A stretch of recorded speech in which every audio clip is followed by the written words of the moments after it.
الحمد لله نحمده ونستعينه ونؤمن به ونتوكل عليه ونعوذ بالله من شرور أنفسنا ومن سيئات أعمالنا من يهده الله فلا مضل له ومن يضلله فلا هادي له ونشهد أن لا إله إلا الله وحده لا شريك له ونشهد أن سيدنا وسندنا وحبيبنا وطبيبنا وطبيب قلوبنا ومولانا محمدا عبده ورسوله.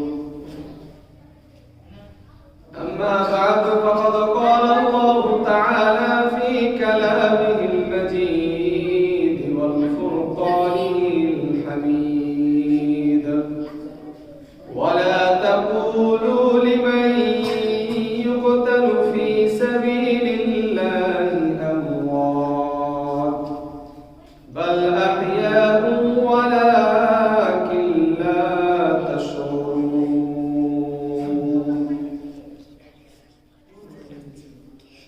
وقال الله تعالى في كلامه المجيد والفرقانه الحميد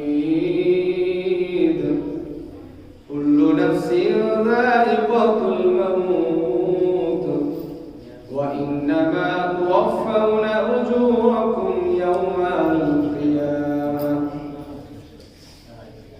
صدق الله العظيم. عن عبد الله بن عمرو رضي الله تعالى عنه قال قال رسول الله صلى الله عليه وسلم ما من مسلم يموت يوم الجمعة أو ليلة الجمعة إلا وقاه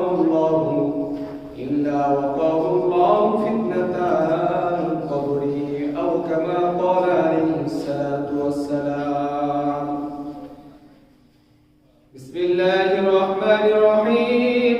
إن الله وملائكته يصلون على النبي يا أيها الذين آمنوا صلوا عليه وسلموا تسليما.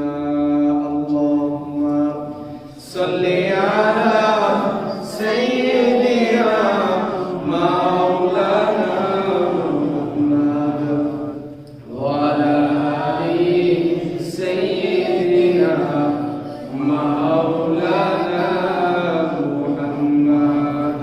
اللهم صل على سيدنا مولانا محمد وعلى آل سيدنا مولانا محمد. अल्लाह अल्लाह क्या मुबारक नाम है, अल्लाह अल्लाह आशिकों का काम है. সকলে বলি अल्लाह अल्लाह क्या मुबारक नाम है, अल्लाह अल्लाह आशिकों का काम है. या इलाही तू मेरा माबूद है, या इलाही तू मेरा गफ्फार है. या इलाही तू मेरा माबूद है, या इलाही तू मेरा माशूक है. अस्सलामु अलैकुम व रहमतुल्लाह। সমস্ত প্রশংসা মহান আল্লাহ তাআলার জন্য, যিনি আমাদেরকে এই পবিত্র জুমার দিনে জুমার নামাজ আদায় করার জন্য মসজিদে আসার তৌফিক দান করেছেন, সুস্থ রেখেছেন। সেই মহান আল্লাহ পাক রব্বুল আলামিনের দরবারে আমরা সকলেই অন্তরের অন্তরস্থল থেকে শুকরিয়া জ্ঞাপন করে বলি আলহামদুলিল্লাহ। আলহামদুলিল্লাহ আলহামদুলিল্লাহি হামদান কাসীরান তাইয়িবান মুবারাকান ফীহি। লক্ষ কোটি দুরূদ ও সালাম বর্ষিত হোক আমাদের প্রিয় নবী ও রাসূলের প্রতি। কবি বলেন, কবি আত্মা রহমাতুল্লাহি আলাইহি বলেন, খারদুম আজমা সদরুদ সদ সালাম, খারদুম আজমা সদরুদ সদ সালাম, বার রাসূল আল আসহাব আস্তামাম। আমরা সকলেই সেই প্রাণের নবীর প্রতি আমরা সকলেই দরুদ পাঠ করি, বলি সাল্লাল্লাহু আলাইহি ওয়াসাল্লাম, সাল্লাল্লাহু আলাইহি ওয়া আলা আলিহি ওয়া আসহাবিহি আজমাইন। সম্মানিত হাজিরিন, আজকে আমরা আলোচনা শুনব কবরের জগৎ সম্পর্কে। যেহেতু আমাদের আসল ঠিকানা পরকাল, আমাদের আসল ঠিকানা কোথায়? পরকাল, চিরস্থায়ী ঠিকানা। আর এই দুনিয়া হচ্ছে অস্থায়ী ঠিকানা। তাহলে আমাদের চিরস্থায়ী ঠিকানা কোথায়? পরকাল। এই জন্য আমাদেরকে জানতে হবে যে আমাদের কি কি সামনে আমাদের জন্য অপেক্ষা করতেছে, এটা আমাদেরকে জানতে হবে। আল্লাহ সুবহানাহু ওয়া তাআলা সূরাতুল বাকারার মধ্যে বলেন, ওয়ালা তাকুলু লিমান ইউকতালু ফি ওয়ালা তাকুলু লিমান ইউকতালু ফি সাবিলিল্লাহি আমওয়াত বাল আহইয়াউ ওয়ালাকিন লা তাশউরুন। আল্লাহু আকবার। আল্লাহ সুবহানাহু ওয়া তাআলা বলেন, ওয়ালা তাকুলু লিমান ইউকতালু ফি সাবিলিল্লাহ, যারা আল্লাহর রাস্তায় মৃত্যুবরণ করে, যারা আল্লাহর রাস্তায় চলতে গিয়ে আল্লাহর দ্বীন কায়েম করতে গিয়ে যারা মারা যায়, তাদেরকে তোমরা গতানুগতিক মৃত বলো না, তাদেরকে তোমরা মৃত ব্যক্তি বলিও না। আল্লাহ সুবহানাহু ওয়া তাআলা বলেন, বাল আহইয়াউ ওয়ালাকিন লা তাশউরুন। আল্লাহ সুবহানাহু ওয়া তাআলা পবিত্র কুরআনুল কারীমের মধ্যে বলেন, সূরা বাকারা আয়াত নম্বর 154, যে তোমরা যারা আল্লাহর রাস্তায় মারা যায় তাদেরকে তোমরা মৃত বলিও না, তারা হচ্ছে জীবিত। ওয়ালা তাশউরুন, তোমরা তা বুঝতে পারো না, তোমরা তা অনুধাবন করতে পারো না। বলেন তো আল্লাহর রাস্তায় যারা মারা যায় তাদেরকে আল্লাহ সুবহানাহু ওয়া তাআলা কি বলেছেন? জীবিত বলেছেন। বলুন সুবহানাল্লাহ। তাহলে আমি আপনি যদি আল্লাহর রাস্তায় আমার জানটা কুরবান করতে পারি, তাহলে আমি মরেও জীবিত। বলুন সুবহানাল্লাহ। আল্লাহ সুবহানাহু ওয়া তাআলা অন্য আয়াতের মধ্যে বলেন যে আল্লাহ সুবহানাহু ওয়া তাআলা এই ধরনের শহীদ ব্যক্তিকে রিজিক দেন। বলুন আল্লাহু আকবার।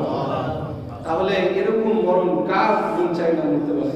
সবাই তো চায় যে এরকম একটা মৃত্যু আমার হোক। আল্লাহ সুবহানাহু ওয়া তাআলা মৃত্যু সম্পর্কে আর বলেন, কুল্লু নাফসিন যায়িকাতুল মাউত, আমরা সকলেই জানি যে প্রত্যেক প্রাণকেই মৃত্যুর স্বাদ গ্রহণ করতে হবে। আর মৃত্যুর স্বাদ গ্রহণ করার পরে আল্লাহ সুবহানাহু ওয়া তাআলা বলেন, ওয়া ইন্নামা তুওয়াফাউনা উজুরাকুম ইয়াওমাল কিয়ামাহ, শুধুমাত্র মৃত্যুবরণ করলে আমাদের অধ্যায় শেষ হয়ে যায় না। মৃত্যুবরণ করার পর আল্লাহ সুবহানাহু ওয়া তাআলা স্পষ্টভাবে বলে দিচ্ছেন, ওয়া ইন্নামা তুওয়াফাউনা উজুরাকুম, তোমাদের সমস্ত প্রতিফল পুঙ্খানুপুঙ্খানুরূপে কিয়ামতের দিন দেওয়া হবে। আল্লাহ সুবহানাহু ওয়া তাআলা বলতেছেন যে যেমন প্রত্যেক প্রাণীকে মৃত্যুর স্বাদ গ্রহণ করতে হবে, এই কথা যেমন 100% রাইট, কোনো সন্দেহ নেই। আল্লাহ সুবহানাহু ওয়া তাআলা ওই আয়াতের পরের অংশে বলতেছেন যে ওয়া ইন্নামা তুওয়াফাউনা উজুরাকুম, যে ব্যক্তি মৃত্যুবরণ করবে ইয়াউমাল কিয়ামা, কিয়ামতের দিন আল্লাহ সুবহানাহু ওয়া তাআলা তাকে তার পরিপূর্ণ প্রতিফল দিবেন। এখন বলুন তো আমি আপনি পরকালের জন্য কতটুকু প্রস্তুত হয়েছি? আমাদের পরকালের প্রস্তুতি কতটুকু অর্জন করতে পেরেছি আমরা? আমাদের মৃত্যু হবে এত কোনো সন্দেহ আছে? বলেন ন্যূনতম সন্দেহ আছে? কোনো সন্দেহ নাই। তাহলে তো আমাদেরকে কবরে যেতেই হচ্ছে। তাহলে আমরা কবরের জন্য কি প্রস্তুতি গ্রহণ করলাম? আল্লাহ তাআলা কাল কিয়ামতের দিন আমাদেরকে যে প্রতিফল দিবেন, আমরা যে ভালো কর্ম করেছি সেটাও আমরা দেখতে পাবো, আমরা যে খারাপ কর্ম করেছি সেটাও আমরা দেখতে পাবো। একটা চুল পরিমাণ ভালো কাজও আমার ছুটবে না, একটা চুল পরিমাণ খারাপ কাজও লিপিবদ্ধ থেকে ছুটবে না, সবকিছু আমরা দেখতে পাবো। তাহলে এরকম একটা জায়গায় আমাদেরকে যেতে হবে। এখনো আমরা উদাসীন হয়ে আছি, আমরা এখনো দুনিয়া নিয়ে ব্যস্ত। রাসূল সাল্লাল্লাহু আলাইহি ওয়াসাল্লামের সাহাবীদের মধ্যে থেকে আমরা উসমান গনি রাদিয়াল্লাহু তাআলা আনহু নাম শুনিনি? আমরা সকলেই শুনেছেন তো? তো তিনি যে 10 জন আশরায়ে মুবাশশারা রয়েছে, 10 জন জান্নাতি ব্যক্তি রয়েছে, তাদের মধ্যে একজন। রাসূল সাল্লাল্লাহু আলাইহি ওয়াসাল্লাম দুনিয়াতে 10 জন ব্যক্তিকে জান্নাতের সার্টিফিকেট দিয়ে গেছেন, তাদের মধ্যে একজনকে হযরত উসমান গনি রাদিয়াল্লাহু তাআলা আনহু। আমি গতকালকে হাদিসটা বলেছি, আজকেও বলি যে হযরত উসমান রাদিয়াল্লাহু তাআলা আনহু এর কৃতদাস মুক্তদাস হযরত হানি রাদিয়াল্লাহু তাআলা আনহু বর্ণিত, তিনি বলেন যে ইযা ওয়াকাফা আলা কবরিন, যখন উসমান রাদিয়াল্লাহু তাআলা আনহু কোন কবরের পাশে দাঁড়াতেন তো তাবকি তিনি কান্না করতে লাগতেন, আল্লাহু আকবার, হাত্তা ইয়াবুল্লা লিহিয়াতাহু, তিনি এত কান্না করতেন যে তিনি দাড়ি মোবারক ভিজে যেত। আমরা সকলে জানি না এই হাদিস? বলেন, আমরা অনেকবার শুনেছি, কিন্তু আমরা কি একটু হৃদয়ে ধারণ করেছি এই হাদিসটা? বলেন, যে একজন জান্নাতের সার্টিফিকেট প্রাপ্ত ব্যক্তি, একজন জান্নাতের সার্টিফিকেট প্রাপ্ত ব্যক্তি, তিনি কবরকে থেকে এত ভয় করতেন কেন? কিন্তু জানেন যে আল্লাহ সুবহানাহু ওয়া তাআলা তিনি জান্নাত দিবেন, রাসূল সাল্লাল্লাহু আলাইহি সাল্লাম বলেছেন। তারপরেও তিনি বলেন, উসমান রাদিয়াল্লাহু তাআলা আনহুকে জিজ্ঞাসা করা হলো যে ফাকির আল্লাহ, আপনি কেন এত কবর দেখে কাঁদেন? তিনি বলেছেন যে নবী করিম সাল্লাল্লাহু আলাইহি সাল্লাম বলেছেন, ইন্নাল আউয়ালু, যে নিশ্চয় প্রথম মানাজিলুল আখিরাহ, কবরের প্রথম বা পরকালের প্রথম স্তর কি? কবর। যে ব্যক্তি এই কবর থেকে মুক্তি পেয়ে যাবে, তার পরবর্তী যত পথ রয়েছে, পরবর্তী যত ধাপ রয়েছে, সে প্রত্যেকটা থেকে মানে খুব আরামের সাথে পার হয়ে যাবে। তবে যে ব্যক্তি এই কবরের মাঝে আটকে যাবে, সে কিন্তু আর পরকালে পার হতে পারবে না। তাহলে দেখেন, একজন সার্টিফিকেট প্রাপ্ত সাহাবী, একজন সার্টিফিকেট প্রাপ্ত ব্যক্তি, তিনি জানেন যে তিনি জান্নাতে যাবেন, তারপরও তিনি কবরকে ভুলে গিয়েছেন। বলেন, তিনি কবরকে ভুলে গিয়েছেন না? তা আমি আপনি কোথায় আছি বলেন? আমাদের কবর সম্পর্কে কতটুকু ধারণা? আপনি আশ্চর্য হয়ে যাবেন কবর কত ভয়ানক। এই হাদিসের শেষ অংশে হযরত উসমান গনি রাদিয়াল্লাহু তাআলা বলেন যে রাসূল সাল্লাল্লাহু আলাইহি সাল্লাম বলেছেন, যে রাসূল সাল্লাল্লাহু আলাইহি সাল্লাম বলেন যে আমি কবরের চাইতে ভয়াবহ দৃশ্য আর কখনো দেখিনি। বলুন সুবহানাল্লাহ। তাহলে কবর কত বড় ভয়ানক জায়গা। কবর থেকে আমাদেরকে পানা চাইতে হবে না? বলেন, কবরের জন্য আমাদের প্রস্তুতি গ্রহণ করতে হবে না?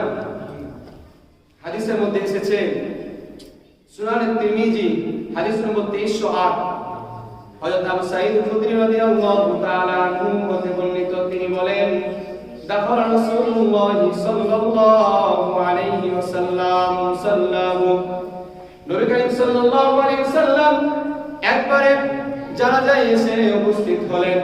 সকলে খেয়াল করুন যে কবর কতটা ভয়ানক হতে পারে, এই হাদিস থেকে আমরা জানতে পারবো, একটু অনুধাবন করতে পারবো, একটু জানতে পারবো যে আল্লাহ রাসূল সাল্লাল্লাহু আলাইহি সাল্লাম কবর সম্পর্কে কি কি বলেছেন আমাদেরকে। একটু খেয়াল করি।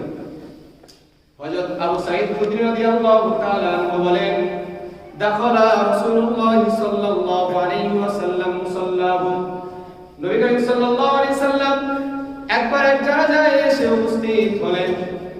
উপস্থিত হয়ে ফারানাসান, তিনি কয়েকজন ব্যক্তিকে দেখলেন, কান্নাহুম ইয়াকতাশিরুনা, তারা পরস্পর হাসাহাসি করতেছিল, তারা পরস্পর আলাপ আলোচনা করতেছিল, তারা কবর সম্পর্কে বা তারা ভীত সন্ত্রস্ত ছিল না। আল্লাহ রাসূল সাল্লাল্লাহু আলাইহি সাল্লাম সাহাবীদেরকে বললেন, যে সাহাবী, তোমরা যদি জানতে জীবনের সাচ্ছিন্নকারী কবর কতটা ভয়াবহ, তোমরা যদি মৃত্যুকে ভয় করতে, তোমরা যদি বেশি বেশি মরণের কথা স্মরণ করতে, তাহলে আজ আমি তোমাদেরকে যে অবস্থায় পেয়েছি, অর্থাৎ তোমরা যে হাসাহাসি করতেছ, তোমরা তা থেকে বিরত থাকতে। নবী করিম সাল্লাল্লাহু আলাইহি সাল্লাম বলেন যে তোমরা বেশি বেশি মৃত্যুকে স্মরণ করো, তোমরা বেশি বেশি মৃত্যুকে স্মরণ করো। কেন আমি আপনি মৃত্যুকে বেশি বেশি স্মরণ করব? রাসূল সাল্লাল্লাহু আলাইহি সাল্লাম বলেন যে মৃত্যু আমাকে, এই কবর আমাকে প্রত্যেকদিন ডাকে। আমি আপনি শুনতে পাই না, কিন্তু কবর তো আমাকে ডাকতেছে না বলেন? আমাদের আল্লাহ সুবহানাহু ওয়া তাআলা পবিত্র কোরআনুল কারীমের মধ্যে বলেন ফাইদা জাআলুহুম লা ইস্তাগফিরুনা সাআতান ওয়া লা ইস্তাকদিমুন, যে আমার আপনার যে সময় নির্ধারিত হয়েছে, যে স্থানটা নির্ধারিত হয়েছে, বলুন তো আমি কি এক সেকেন্ড এদিকে করতে পারবো আমার মৃত্যুকে? আমি যত বড়ই ক্ষমতাধারী হই না কেন, আমি কি আমার মৃত্যুকে এক মিনিট আগাতে পারবো না এক মিনিট পিছাতে পারবো? আল্লাহ সুবহানাহু ওয়া তাআলা বলতেছেন যে তুমি তোমার মৃত্যুকে এক মিনিট আগাতেও পারবে না, এক মিনিট পিছাতেও পারবে না। যখন তোমার নির্ধারিত সময় হয়ে যাবে, তখনই তোমার জান কবজ করা হয়ে যাবে। তাহলে আমি যে হাদিসটা বলতেছিলাম, রাসূল সাল্লাল্লাহু আলাইহি সাল্লাম বললেন যে তোমরা মৃত্যুকে বেশি বেশি স্মরণ করো। কেন কেন কেন? কারণ কবর তোমাকে প্রত্যেকদিন ডাকে। আল্লাহু আকবার। কবর বলতে থাকে যে আনা বাইতুল কুরবা, আনা বাইতুল ওয়াহদা, আনা বাইতুত তুরাব, আনা বাইতুদ দুদি। কবর প্রত্যেকদিন মানুষকে এইভাবে আহ্বান করতে থাকে, ওই দুনিয়াবাসী, আমি হচ্ছি আনা বাইতুল কুরবা, আমি হচ্ছি প্রবাসীদের মুসাফির খানা। কবরে কি সারা জীবন থাকা লাগবে বলেন? কবর কিন্তু সারা জীবন থাকার জায়গা নয়। কবর কিন্তু কিয়ামতের আগ পর্যন্ত থাকার জায়গা। এর পরবর্তীতে জীবন হচ্ছে কিয়ামতের জীবন, ওটা চিরস্থায়ী। ওই জীবন আর পরিবর্তন হবে না। কিন্তু কবরের জীবন হচ্ছে কিয়ামত হওয়ার আগ পর্যন্ত। এই জন্য কবর দুনিয়াবাসীকে বলতে থাকে আনা বাইতুল কুরবা, আমি হচ্ছি প্রবাসী মুসাফিরের ঘর, মুসাফিরের ঘর। কবর মানুষদেরকে বলতে থাকে, ডাকতে থাকে, বলে আনা বাইতুল ওয়াহদা, আমি হচ্ছি নির্জন কুটির ঘর। আল্লাহু আকবার। কবর মানুষদেরকে এভাবে বলতে থাকে আনা বাইতুত তুরাব, আমি হচ্ছি মাটির ঘর। আনা বাইতুদ দুদি, আমি হচ্ছি সাপ বিচ্ছু কীট পতঙ্গের ঘর। কবর আমাকে আপনাকে প্রতিদিনই ভাবে ডাকে। কবর প্রত্যেকদিনই বলতে থাকে আমি কিন্তু সুখের ঘর মুমিন বান্দার জন্য, আর আমি কিন্তু সাপ বিচ্ছু কীট পতঙ্গের ঘর ফাজির অপরাধী কাফের ব্যক্তির জন্য।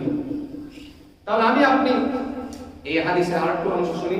নবী করিম সাল্লাল্লাহু আলাইহি ওয়াসাল্লাম বলেন ফাইদা দুফিনাল আব্দুল মুমিনু, যখন কোন মুমিন বান্দাকে দাফন করা হয়, তখন কবর বলতে থাকে যে তুমি যে আমার ভিতরে এসেছো, আহলান সাহলান, তাকে স্বাগত জানাই। কবর কোন ব্যক্তিকে? মুমিন ব্যক্তিকে। ফাইদা দুফিনাল আব্দুল মুমিন, যখন কোন মুমিন ব্যক্তিকে কবরের মাঝে দাফন করা হয়, যখন কোন আল্লাহর ব্যক্তিকে কবরের মাঝে দাফন করা হয়, যখন কোন রাসূলের সুন্নাত অনুসরণকারী ব্যক্তিকে কবরের মাঝে রাখা হয়, কবর তাকে আহলান সাহলান বলে তাকে স্বাগত জানাই। কবর বলতে থাকে ওই ব্যক্তি দুনিয়াতে আমার উপরে যত চলাচলকারী ব্যক্তি ছিল, মাটি বলতে থাকে, কবর বলতে থাকে যে আমার উপরে যত চলাফেরা ব্যক্তি ছিল, তুমি ছিলে তাদের মধ্যে সবচাইতে প্রিয়। আজ তোমাকে আমার মাঝে সমর্পণ করা হয়েছে, আমার মাঝে দাফন করা হয়েছে। আজ তুমি দেখবে আমি তোমার সাথে কেমন সৌজন্যমূলক ব্যবহার করি। কবর বলে আমাকে। সুবহানাল্লাহ। এই কথা কে বলেছেন? রাসূল সাল্লাল্লাহু আলাইহি সাল্লাম। কোন হাদিসের কিতাবে রয়েছে? সুনানে তিরমিজি। একটু হাদিসের কিতাবগুলো খুলে দেখবেন, স্পষ্টভাবে বলা হয়েছে। তো কবর বলবে যে তুমি ছিলে আমার নিকট সবচাইতে প্রিয় ব্যক্তি, আজ তুমি দেখবে আমি তোমার সাথে কেমন সৌজন্যমূলক আচরণ করি। এই বলে আল্লাহ রাসূল সাল্লাল্লাহু আলাইহি সাল্লাম বললেন যে কবর তার জন্য এমন প্রশস্ত হয়ে যাবে যে আমার চোখের দৃষ্টি যতদূর যাবে ততদূর কবর আমার জন্য প্রশস্ত হয়ে যাবে। বলুন সুবহানাল্লাহ। আল্লাহু আকবার। আল্লাহ রাসূল সাল্লাল্লাহু আলাইহি সাল্লাম বলেন, মুমিন বান্দাকে যদি কবর দেওয়া হয়, দাফন করা হয়, তার জন্য কবর হয়ে যায় প্রশস্ত। তারপরে রাসূল সাল্লাল্লাহু আলাইহি সাল্লাম বলেন, শুধুমাত্র কবর প্রশস্ত হয়ে যায় না, রাসূল সাল্লাল্লাহু আলাইহি সাল্লাম বলেন, আল্লাহ তাআলা ওই ব্যক্তির কবরকে ওই মুমিন বান্দার কবরের সাথে জান্নাতের একটি দরজা খুলে দেওয়া হয়। সুবহানাল্লাহ। এজন্যই তো বান্দা বলে যে ইয়া ইলাহি তু মেরা মাবুদ হ্যায়, ইয়া ইলাহি তু মেরা মাশুক হ্যায়। যদি আমি আপনি আল্লাহকে আমার মাবুদ হিসেবে মেনে নিতে পারি, যদি আমি আপনি আল্লাহ তাআলার আশিক, আল্লাহ তাআলার মাশুক হয়ে যেতে পারি, আল্লাহ তাআলাকে যদি প্রিয় করে নিতে পারি, তাহলে আল্লাহ সুবহানাহু ওয়া তাআলা আমার আপনার জন্য কবরের মাঝে জান্নাতের একটি দরজা খুলে দিবে। যদি আমি আপনি আল্লাহ তাআলাকে আপন করতে পারি, ইয়া ইলাহি তু মেরা গফফার হ্যায়, ইয়া ইলাহি তু মেরা সত্তার হ্যায়।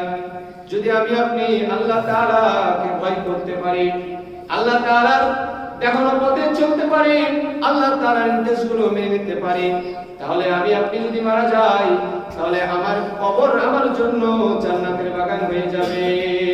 সুবহানাল্লাহ। এই তো শুনলেন মুমিন বান্দা। মুমিন বান্দা কত ফজিলত, যেমন মৃত্যুর আগের ফজিলত, মৃত্যুর পরের ফজিলত, সারা জীবন কত আনন্দে থাকবে।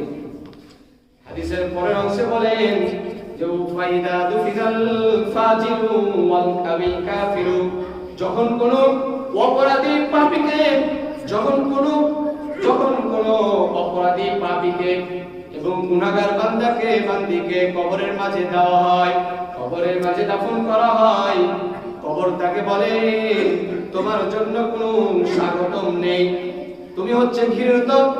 দুনিয়াতে আমার মাঝে যত মানুষ চলাফেরা করেছে তার মধ্যে তুমি ছিলে সবচাইতে নিকৃষ্ট।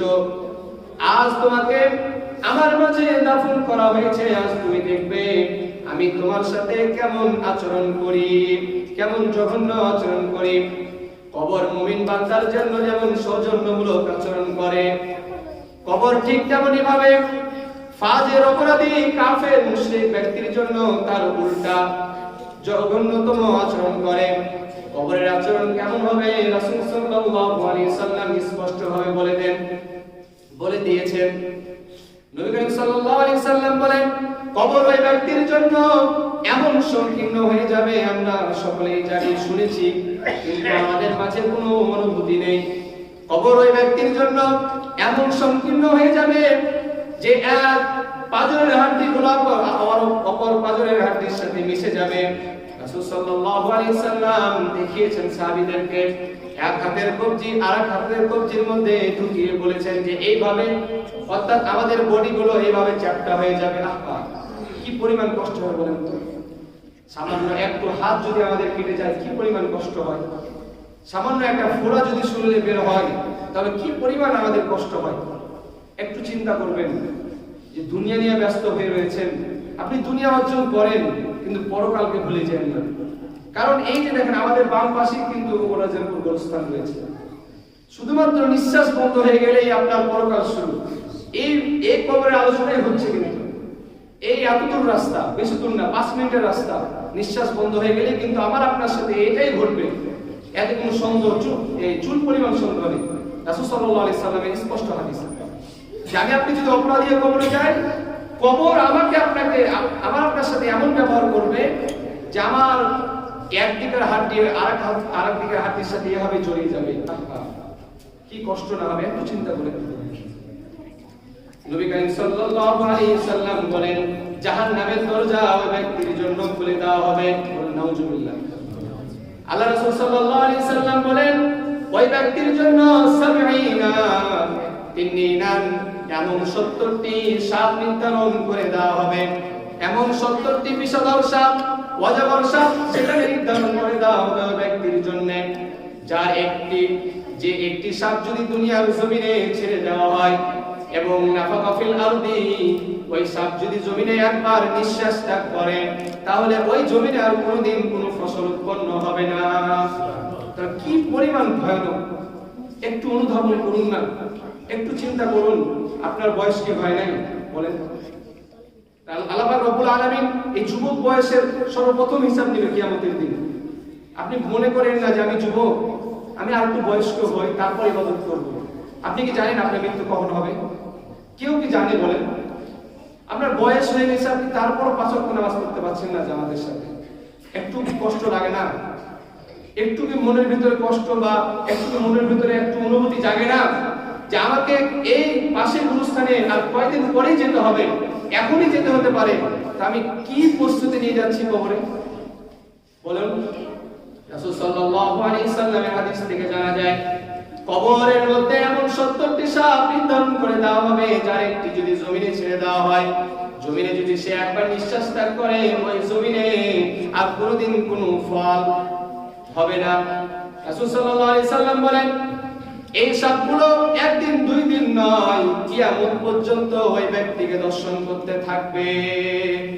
নাউযুবিল্লাহি মিন যালিক। কি ভয়াবহ অবস্থা হবে।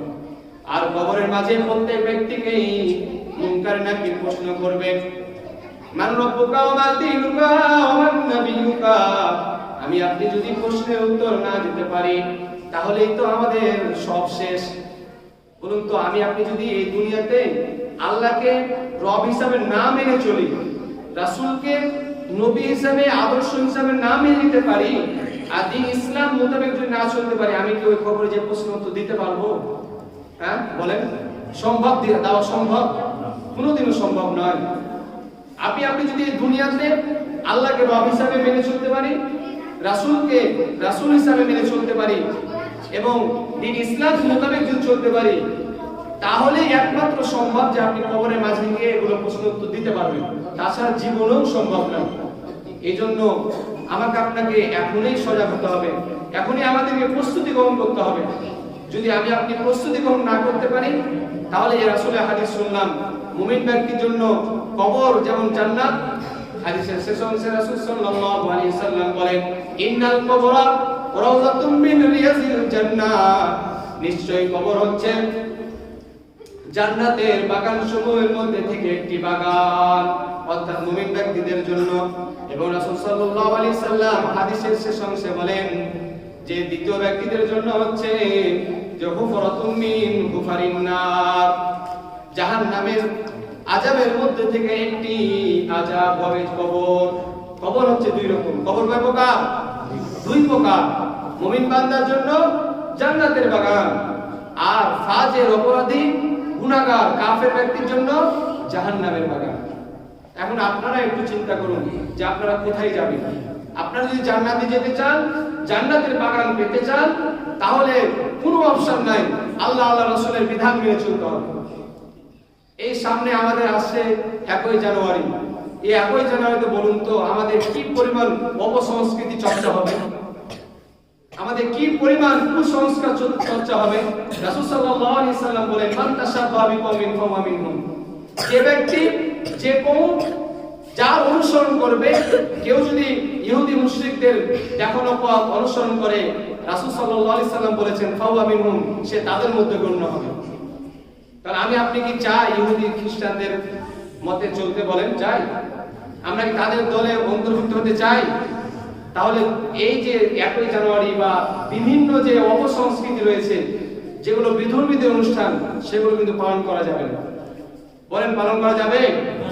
আল্লাহকে সাক্ষী রেখে বলেন কেউ পালন করবেন না। বছর শেষ হয়ে যাবে, আপনি আল্লাহ তাআলার নিকট 2 হাত তুলে তাহাজ্জুদ করে দোয়া করবে, আল্লাহ বিগত সালে কত গুনাহ করেছি, কত নাফরমানি করেছি, কত আপনার অবাধ্য হয়েছি, কত রাসূলের সুন্নাত ছেড়ে দিয়েছি, আপনি আমাদেরকে ক্ষমা করে দিন আল্লাহ। আল্লাহ নতুন বছর আসতেছে, আল্লাহ আপনি আমাকে আপনার পথে চলার তৌফিক দান করুন, আপনার দ্বীন কায়েম করার তৌফিক দান করুন, আপনার ইসলাম যেন আমি মেনে চলতে পারি। আপনি এগুলো দোয়া করবেন। আপনি কেন বেদনীদের অনুষ্ঠান পালন করবেন বলেন তো? এখনো সময় আছে। সম্মানিত মুসল্লিনে কেরাম, আপনাদের এতটুকু আমি অনুধাবন জাগাতে চেষ্টা করছি যে আমাদেরকে কবরে যেতেই হবে। আমি আপনি যতই দুনিয়া নিয়ে ব্যস্ত থাকি না কেন, কবরের বিকল্প নাই, আমাদেরকে পরকালে যেতে হবে। এই জন্য আমরা একটু সজাগ হই, পরকালমুখী হয়, আমরা নামাজটা পড়ি 5 ওয়াক্ত। আমরা মানে সুযোগ থাকা সত্ত্বেও আমাদের দেখেন অত মহল্লায় আগে দূরে মসজিদ ছিল, আমরা অনেকেই চেষ্টা করলে হয়তো জামাতে নামাজ পড়তে পারতাম না। এখন আমাদের এলাকাতে মসজিদ হয়েছে, আমাদের বাড়ির পাশে মসজিদ হয়েছে, তারপর আমরা জামাতে নামাজ আদায় করতে পারছি না। এর চাইতে দুর্ভাগ্যজনক আর কি হতে পারে, একটু চিন্তা করুন। আল্লাহ সুবহানাহু ওয়া তাআলা আমাদেরকে 5 ওয়াক্ত নামাজ জামাতের সাথে আদায় করতে তৌফিক দান করুন। আমরা সবাই আল্লাহুম্মা আমিন। আল্লাহ পাক রব্বুল আলামিন যত অপসংস্কৃতি রয়েছে, যত বিধর্মীদের অনুষ্ঠান রয়েছে, আল্লাহ সুবহানাহু ওয়া তাআলা যেন আমাদেরকে ওই কাতার থেকে হেফাজত করে। আমরা সকলে আল্লাহুম্মা আমিন। আর আরেকটি আপনাদের প্রতি আহ্বান থাকবে, এখন কিন্তু ছোট দিনের সময়, আমরা চেষ্টা করব নামাজে খুব তাড়াতাড়ি আসা। আপনাদের সামনে আমি 20 মিনিট থেকে 25 মিনিট কথা বলি, এটা কিন্তু কোরআন এবং হাদিস থেকে করার চেষ্টা করি। এই জন্য আপনারা যদি শুরুতে আসেন তাহলে আপনারা আলোচনাটা বুঝতে পারবেন। আর যদি ওই নামাজ শুরু হওয়ার আগে